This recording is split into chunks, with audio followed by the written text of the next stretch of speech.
ఒక సర్వేలా ఆడపిల్లలు గడ్డం ఉన్న అబ్బాయిలను మెచ్చుతారా గడ్డం లేకుంటున్నోళ్ళని మెచ్చుతారా అని సర్వే చేస్తే గడ్డం లేనోళ్ళంటేనే ఇష్టపడతామని ఎక్కువ మంది చెప్పిర్రు. ఈ సంగతి తెలియక ఒక అమాయకుడు పాపం గడ్డం పెంచుకునుడే పెద్ద శాపం అయిపోయింది. ఈసోంటి కష్టం అయితే పగోని కాదు కదా పాకిస్తాన్ కూడా రావద్దు అనేంత జాలి కలిగే ముచ్చటోళ్ళ ఇది. గడ్డం పెంచుకున్న భర్త అద్దని ఆ మహాసాత్వి మర్దితోటి వెళ్ళిపోయిందంటే మనసులు ఎట్లా మోపోయి రోజుడురే ఇదైతే ఇచ్చంత్రం అనిపించబట్టింది. అవ్వా నీ కష్టం పగోని కూడా రావద్దన్న ఈడ అమాయకత్వానికి గడ్డం టోపీ పెట్టి టీషర్ట్ వేసుకొని ఉంటే ఎట్లుంటుందో అట్లున్నాడు కదా. ఈ బ్రదర్ పేరు షకీరు. ఉత్తరప్రదేశ్ మేరట్ కాడ ఉన్న లీసాడి గేట్ అనే ఊర్లో ఉంటాడు. ఈయనకి ఇట్లా గడ్డం ఉన్నదని ఈయన భార్య అర్షి అనేట ఆమె ఇలా తమ్ముడు ఆమెకు మరిది అవుతాడు. అవి ఆయనతోటి జాడపత్త లేకుంటే ఏటో వెళ్ళిపోయింది పాపం. ఇప్పుడు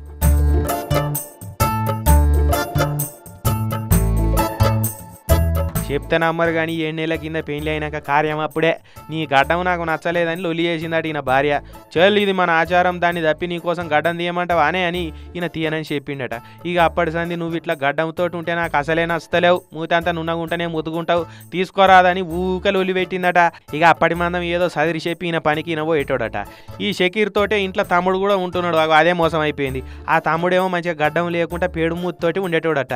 గడ్డం లేకుంటున్న మరిది మీద మనసు వారేసుకున్నది ఈయన భార్య.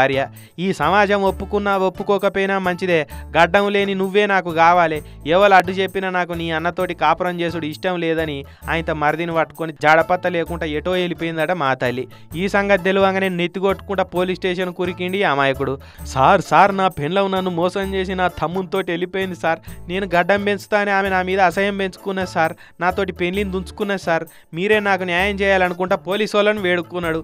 వాళ్ళేం చేస్తారు, ఒకరి భార్య అయినా సరే ఆమెకు నచ్చినంతోటి ఇష్టపూర్వకంగా పోయింది కాబట్టి అది తప్పు కాదని కోర్టు తీర్పులే చెప్తున్నాయి. అడల్టరీ అనేది నీతి నియత తప్పిన కింద లెక్క కానీ చట్టబద్ధంగానైతే నేరం కాదని చట్టాలే చెప్పబట్టే. ఇక ఈయన బాధ చూసి పోలీసు వాళ్ళు వాళ్ళిద్దరు మిస్ అయిపోయారని చెప్పి కేసు రాసుకున్నారట.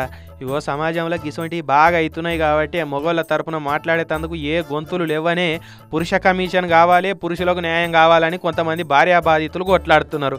కానీ మగవాళ్ళ ఏడుపును కూడా ఎక్కిరిస్తున్నది ఈ సమాజం అని మస్తుగా కామెంట్లు చేయబట్టిరిగా ఈ సంగతి ఎరకైన వాళ్ళు. రంది పడకన్నా పోయింది పొల్లు ఉన్నది గట్టి అనుకోవాలి అంతే.